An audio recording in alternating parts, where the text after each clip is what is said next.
संक्षेप में एनसीईआरटी इतिहास का चैप्टर 5 1857 और उसके बाद के लोग बाद। इसकी शुरुआत विद्रोह होने के दीर्घकालिक कारण थे। 1857 का विद्रोह अचानक नहीं उठा। इसके कई दीर्घकालिक कारण थे जो अलग अलग क्षेत्रों और वर्गों में असंतोष जमा कर रहे थे। आर्थिक कारण थे, अंग्रेजों की नीतियाँ उच्च कर लगाते थे, ज़मीनों की जब्ती करते थे, किसानों और छोटे काश्तकारों पर बोझ डालते थे, कारीगरों और शिल्पकारों का पतन हुआ, ब्रिटिश मशीनरी व सस्ती आयातित वस्तुओं से घरेलू उद्योग बुरी तरह प्रभावित, जमीनों का अधिग्रहण और नीलामी, परंपरागत जमींदार और राजाओं की संपत्तियां खतरे में पड़ी। राजनीतिक कारण, रियासतों की स्वतंत्रता पर खतरा, डॉक्ट्राइन ऑफ लैप्स जैसी नीतियों से कई राजघरानों की ज़मीनें अंग्रेज़ों के हाथ में जा रही थी। राजस्थानी शासकों का अपमान और सत्ता छीनना, जो बड़े छोटे शासक और रियासतें नाराज थी।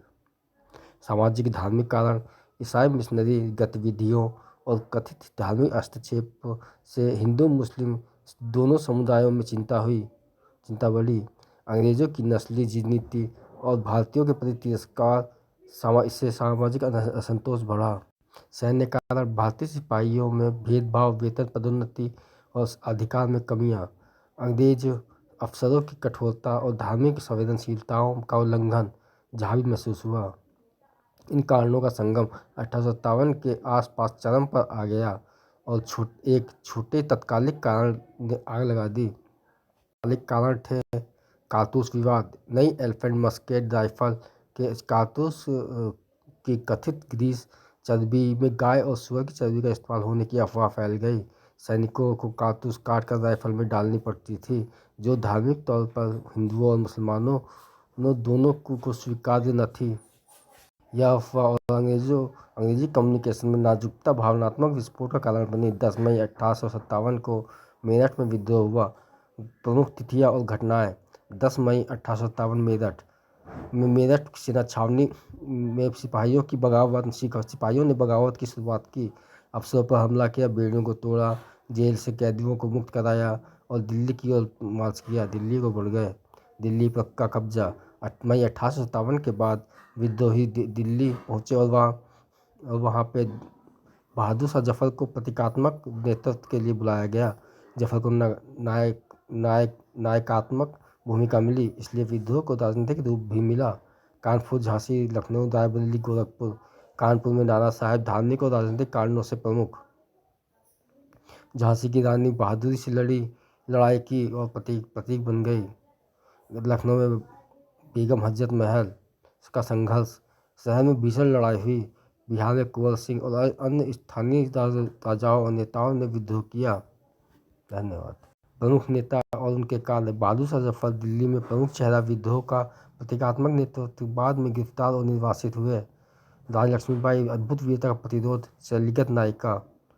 नाना साहब कानपुर, अंग्रेजों के खिलाफ सशक्त नेतृत्व, तात्या तोपे, युद्धकारिणी और राजनीतिक कमांडर। मोबाइल विद्रोही सेनाओं के नेता, कुंवर सिंह। बिहार, बुजुर्ग परंतु सक्रिय नेतृत्व, सैन्य नेतृत्व, बेगम हजरत महल। लखनऊ, स्थानीय प्रतिरोध का नेतृत्व, अंग्रेजों के प्रति दमन की रणनीतियाँ। अंग्रेजों ने विद्रोह को कठोरता से दबाया, बड़ी सैन्य ताकतें भेजी, शहरों में तोपखाने का प्रयोग और कड़े दंड दिए गए। विद्रोहियों के खिलाफ दंडात्मक कदम उठाए गए। कई जनपदों में हत्या, संपत्ति जब्त और गांवों का दमन किया गया। 1858 में अंग्रेज सरकार ने ईस्ट इंडिया कंपनी का शासन समाप्त कर दिया। सत्ता सीधे ब्रिटिश क्राउन यानी कि राज के अंतर्गत चली गई। बहादुर शाह जफर को गिरफ्तार करके रंगून भेज दिया गया, जो कि म्यांमार में है। निर्वासित किया गया। कई नेता मारे गए या पकड़े गए।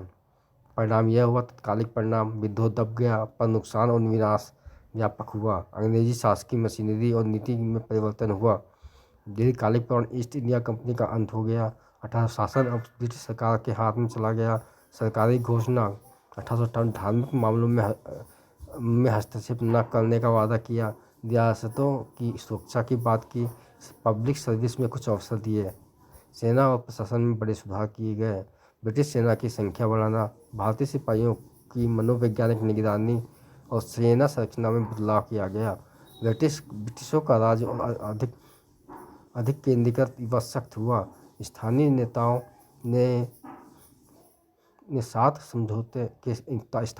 के साथ समझौते और अनिश्चित राजघरानों का संरक्षण जहाँ नफा था।